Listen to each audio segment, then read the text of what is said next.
People sometimes are cynical, skeptical about politics and politicians, but having been a public servant basically all my life, I have come to a definition of politics that I think is a high level sense of what politics is all about.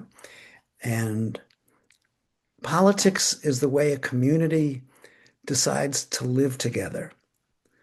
Politics is the way we decide what kind of community we want to live in.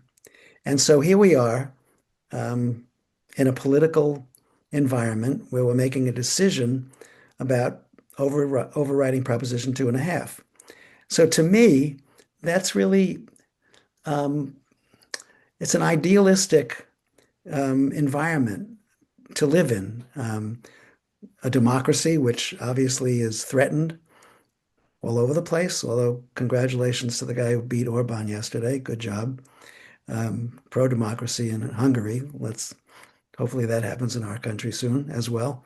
But anyway, so um, I just love politics because it's an exchange of ideas. Um, it's a way to decide what this community needs. And I think we should celebrate the fact that we're having these conversations. I think we should celebrate the fact that the Select Board, a democratic institution, has decided to ask us to be generous to support the community. That's to me, that's the bottom line. That we've had the discussions. Sadaf has been part of them. David has been part of the conversations. We've all been part of them formally and informally. And we've decided to have a vote on May 5th about the way we want to live together in this community. And it means spending a little bit more money from our pockets.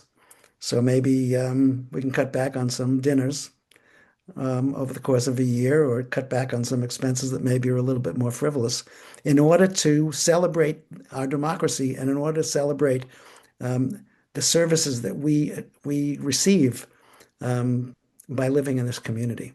So that's my response to, why the override? Because the override is all about us figuring out together, ultimately voting the kind of services that we want for each other, for our kids, for our seniors, for our safety, for our education. So vote yes, May 5th for Brookline. Keep Brookline, Brookline.